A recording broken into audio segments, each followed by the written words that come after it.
Saudara-saudara yang terkasih, marilah kita mendengarkan ayat Alkitab yang menjadi ayat renungan pada hari ini yang diambil dari 1 Korintus 3 ayat 10, demikian bunyinya. Sesuai dengan kasih karunia Allah yang dianugerahkan kepadaku, aku sebagai seorang ahli bangunan yang cakap telah meletakkan dasar dan orang lain membangun terus di atasnya.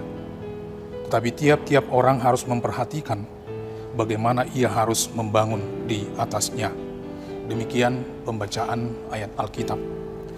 Beberapa tahun yang lalu, ketika sedang bersiap-siap untuk memimpin ibadah pagi di sebuah gereja, seorang penatua muda tergopoh-gopoh masuk ke dalam ruang konsistori dan bertanya, "Di mana kursi tempat duduk para siswan bulu itu?"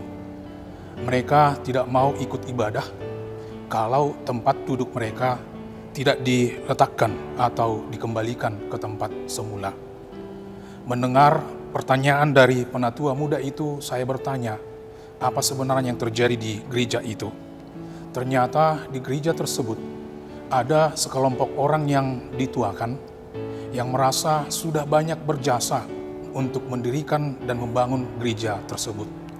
Dan atas jasa-jasa yang pernah mereka lakukan di masa lampau, mereka berharap supaya mereka mendapatkan perlakuan yang istimewa.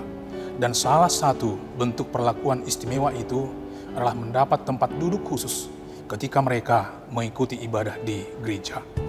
Dan ketika tempat duduk itu digeser atau dipindahkan, mereka keberatan dan merasa tidak dihargai.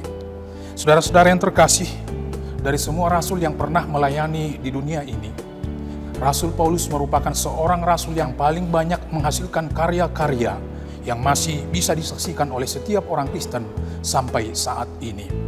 Pertama-tama, dari 27 kitab perjanjian baru, ada 13 surat yang diyakini oleh sebagian besar orang Kristen merupakan buah pikiran dari Rasul Paulus.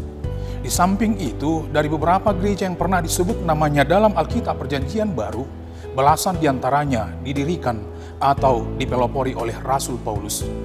Tetapi yang menjadi pertanyaan, dengan sedemikian banyaknya karya yang ditinggalkan oleh Rasul Paulus, pernahkah dia meminta supaya jasa-jasanya, apa yang dia perbuat, mendapat penghargaan?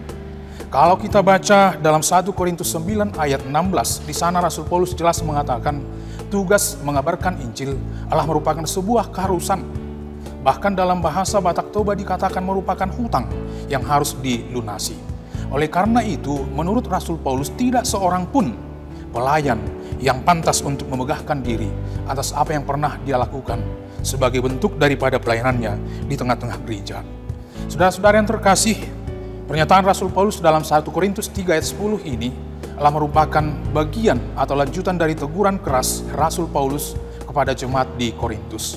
Pada waktu itu, jemaat di Korintus jatuh kepada perilaku mengidolakan tokoh-tokoh tertentu di dalam gereja.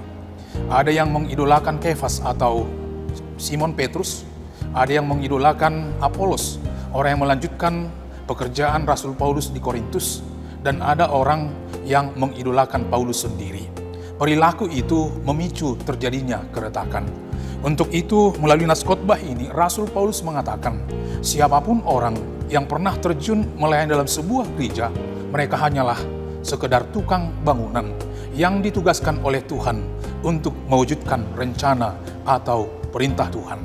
Karena itu, sebagai seorang tukang bangunan, setiap orang wajib melakukan yang terbaik sesuai dengan kecakapan yang dianugerahkan oleh Tuhan untuk melakukan tugas pelayanannya tanpa harus jatuh kepada kesombongan diri atau harapan-harapan untuk memegahkan diri sendiri.